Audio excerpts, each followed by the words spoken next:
Cloak and Meeple, we have done lots of tabletop board game reviews and previews. So we've decided maybe we should venture out into something a little bit different. So we're going to start off and go into some paranormal research. Now, I've done the minimum amount of research needed to figure out what I need to do to figure out ghosts and all the spirits and all that kind of fun stuff. So I am now here in Monkton Falls, very windy Monkton Falls, and we're going to do some paranormal research right here in this house right here that has some crazy things going on. Now I got my bag full of stuff already, so let's go on in and see what we can find out.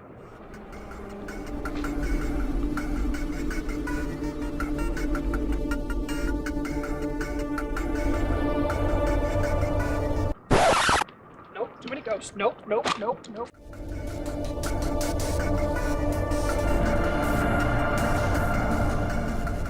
In the game of the Exorcism at the House of Monkton Falls, well, you're doing exactly what the title implies.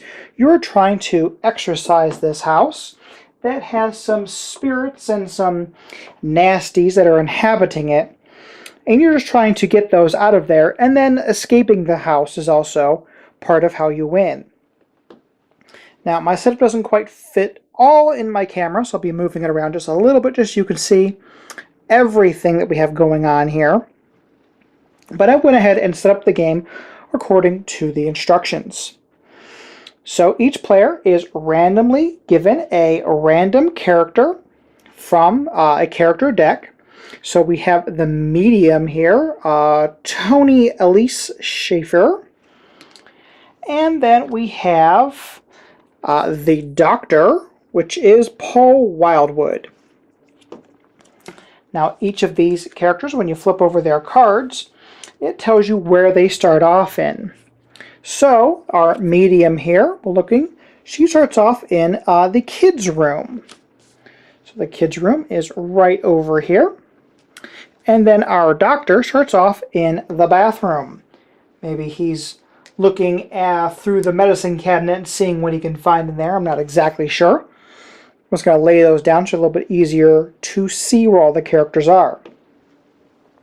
You will also have 3 lookout characters that are just going to be right outside of the foyer. Now, of course, you'd have these on your side. Just have them all right up here so everybody can see them. But we have a bodyguard, a photographer, and a journalist, and they're just standing by in case somebody has any issues inside of the house. So we also have our spirit token, which are stuff in the attic. That is the black token that is there. We have our bull and devourer tokens, which are some other nasties that can come into the house. Those are off to the side. Those are not in the attic yet, but those can be brought in later. So let's go ahead and let's take a couple of turns just to show you how the game works. Now in setup, we go ahead and put out these darkness tokens. And these darkness tokens will show you how the spirits are affecting the house. Now each room can have up to 3 darkness tokens on them. When a 4th darkness token gets placed onto a room, you go ahead and put a shrouded card on there, and then you cannot use that location's abilities anymore. So you're trying to avoid that, trying to get around the house. Also random in setup, there are some locked rooms. There's a big deck of those locked rooms. And those are randomly put into the game, but they're going to remain a mystery until you're able to unlock those said rooms. So let's go ahead and start. Let's just say our medium is our first character. So we're going to go ahead and take the first turn with her. And the first thing that you do every turn is you use this clock right here. Now the clock has all of these dice on there, and they're all set to 6. Each die represents 1 hour of time in the house, and each pip on each die represents 10 minutes. So at the beginning of each turn, you go ahead and you reduce one of the die, actually the first one on the first slot, you're going to reduce it down by 1 pip. So now that is a 5. And if it is a 1, of course, you'd pull it off of the board. And there are some things that happen when there's symbols underneath those that occur when you pull off one that has a symbol below it, but we'll get into that in just a second. So once we have gone ahead and done that, because it's the first turn, we go right into the player's actions. So let's zoom in, or zoom out actually. So you get 3 different actions. And I have this card that explains the different actions here. If my camera will focus on that. So you can move up to 2 spaces. You can use the current room's action, whichever room that you're in.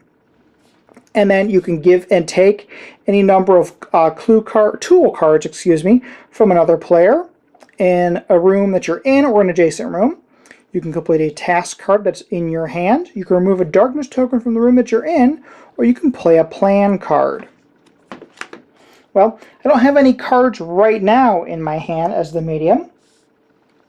And I'm actually in a room that has some darkness tokens. So the first thing I'm going to do is I'm going to go ahead and remove some darkness tokens. So I'm going to remove one of those darkness tokens, and that goes right back into the pile there. Also looking at my card here, sometimes each character has a special ability. So once per round, at the beginning of any player's turn, the medium may reveal the top card of the Haunt deck, and they may place it at the bottom of the deck. So maybe we'll do that next turn. So not a big deal just yet. And they also have this thing down here that says Mystical, and it has a Exorcism token right there, or the symbol for the Exorcism token, which means if I do a mystical task, I will get 1 extra Exorcism token when I complete those. So I've gone ahead and I've gotten rid of one of those darkness tokens. If I want to, I can go ahead and use the room's ability. And the kids' room says I get to gain a plan card. Now the plan cards is this red deck right here, and they usually give you a pretty good benefit, so might as well do it while I'm in there at the beginning of the turn. It's not too bad. So we reveal the card here, and we have revealed Brute Force. Let's see if I can get the focus on here. There we go, Brute Force. You may discard a task card to gain 2 Exorcism tokens. Each other player may discard a task card to gain 1 Exorcism token. So that's something that we'll probably want to hold on to since we don't have any task cards just yet, but as a way for us to gain some tokens and everything like that. So that might be something really good for later on in the game. So we're just going to hold on to that as the medium. So that was 2 of her actions. So she can go ahead and let's see here. Let's get her set up for a little bit more. Let's go ahead and move her. Now she can only move, as all players, you can only move orthogonally, you cannot move diagonally. So she can go up to 2 spaces. So we're just going to go ahead and move 1 and 2. And you can go through locked room cards. You could even stop on them, it's just you can't access them until you've actually unlocked them. So we end up in the kitchen. So now we're going to move on to the good doctor's turn here.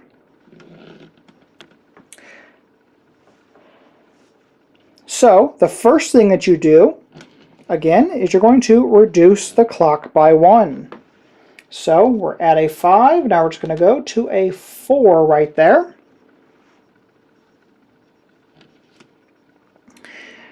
And now let's have the doctor take his turn right here. Well, he is currently in the bathroom, and the bathroom's effect says heal a wounded character to change into a lookout character. Well, we don't have any wounded characters right now, so we're not going to use the ability of the bathroom just yet.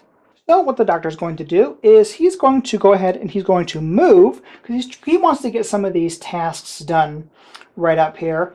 And if you look on here, it shows you what they need to complete here. My camera will not focus today. There we go. So it'll show you exactly what it needs to complete. So this one right here needs a holy relic, and it needs 2 occult cards to complete that. And when you complete it, you're going to get 3 exorcism tokens. And then you will also get this ongoing effect here that says Whenever you play a plan card, you may immediately make a move action. So it's actually pretty cool. And actually all the ones up here have an ongoing effect here. Not all of them will when you're playing in the game, so those ongoing effects are actually pretty cool. So he's looking at some of those, and he needs to get some occult to be able to complete those. So he's going to go ahead and take his move action. So it's going to be 1 and 2 to get up here to the library. He's going to go ahead and use the library's action right there, which says to gain an occult tool card.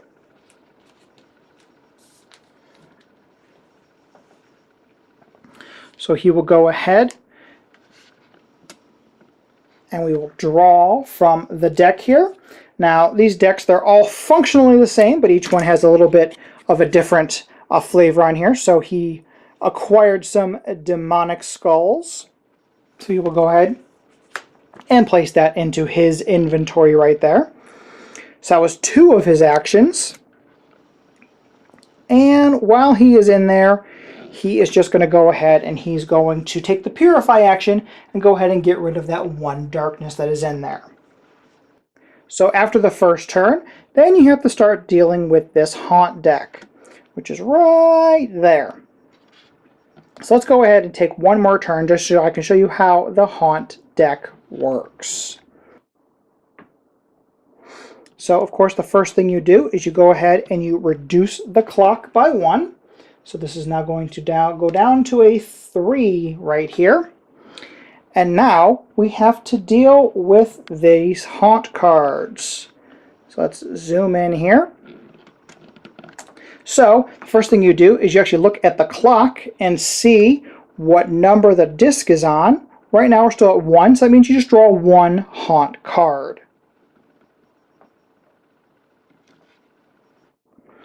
So let's go ahead and draw that Haunt card. And the first thing that we do on this card here is you look at the die on here. It also has the numbers there. But it'll tell you which rooms gain some darkness.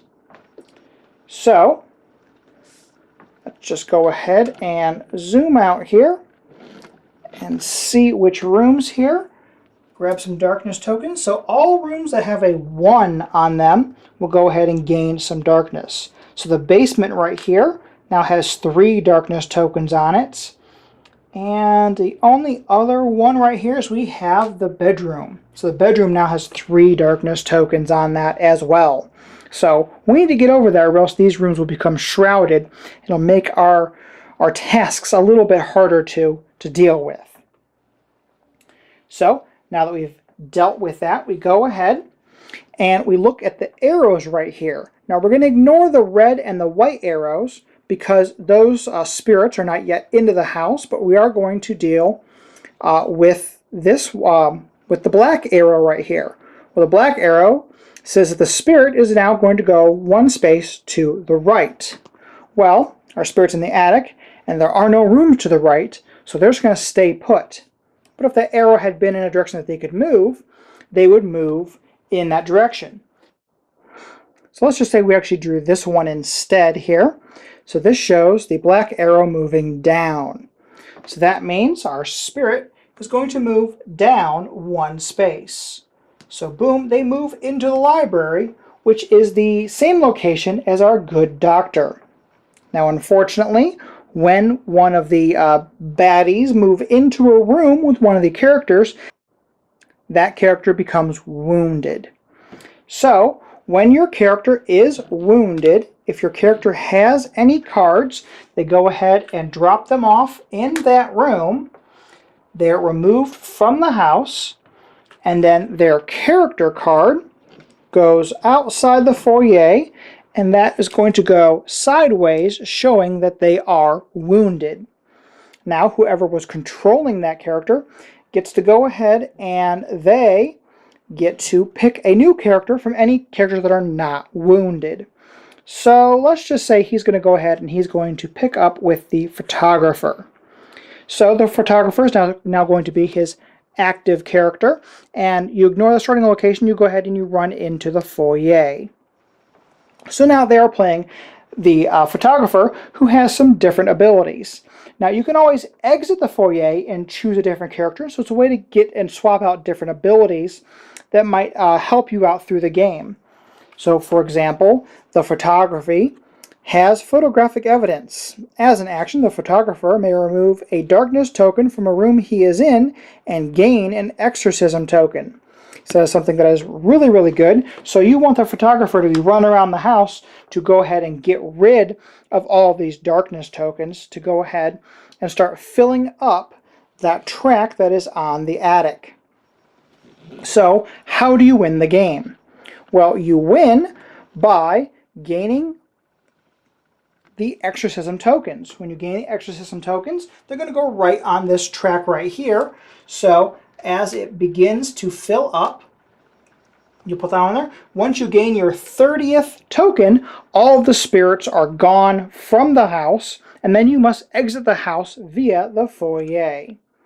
So you'll be attempting to run out of here, and you also have to worry about the time because the time is slowly ticking and ticking down. Now there are some cards inside the haunt deck. So there are cards, for example, like this, the darkness card.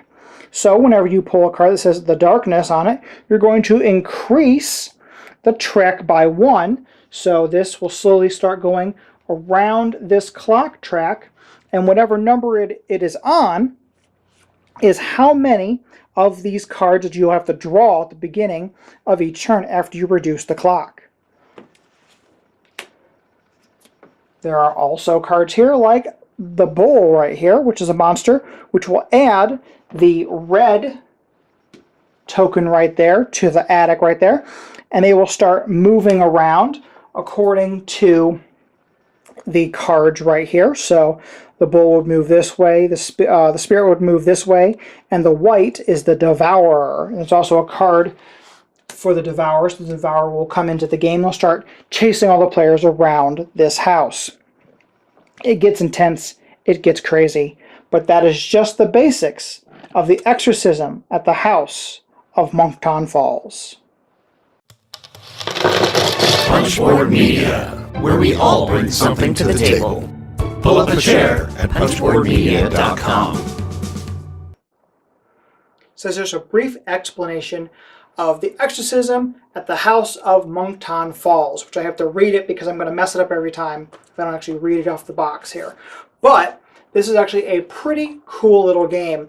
It is very kind of reminiscent at the Betrayal at the House on the Hill or something like that, but it's not as brutal, and it doesn't have that betrayer aspect to it.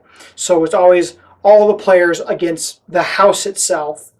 So it's actually something that's pretty cool. I do like these kind of cooperative games because it's always fun to have, you know, one really good way to win and many, many ways to lose. You can lose the game if you run out of the darkness tokens. You can lose if you run out of the shrouded tokens, those ones with the clouds on them. You can also lose if you get wounded and there are no lookout characters available because you didn't heal them up by using the bathroom's ability or anything like that. So there are lots and lots of ways to lose the game, and really only one way to win is to fill up the exorcism track and then get out of the house. So this is something that I really enjoyed. I really like the aesthetic of this game with the black, the white, and the red. I just like how it looks, and actually it looks really, really good on my table here with my red mat that I have right here. So I really did enjoy this. This is great. I played it with 2 players, and it still flows pretty good with 2 players. When you add in the more players, you have a little bit more of a dynamic stuff to go around. But remember, that clock is ticking by every time somebody takes a turn, and those spirits and everything are moving around every turn as well. So you just got to try to figure out how to maneuver around and not get cornered by those things, and just hope that when one of those cards flips out, that beastie is not moving right towards you. But if this looks like something that you would enjoy, down below I'm going to have a link for their Kickstarter as soon as that is available, which I believe will be on the 13th, which is the same day that this video goes up. But anyways, you can check down there and check out this game. And please do not forget to like, share, subscribe, and help support Cloak and Meeple. You can go and buy a Cloak and Meeple t-shirt at geekygoodies.com, or you can help support this channel by going over to Patreon or Pod Pledge. all that information is down below as well. And thank you so much for watching.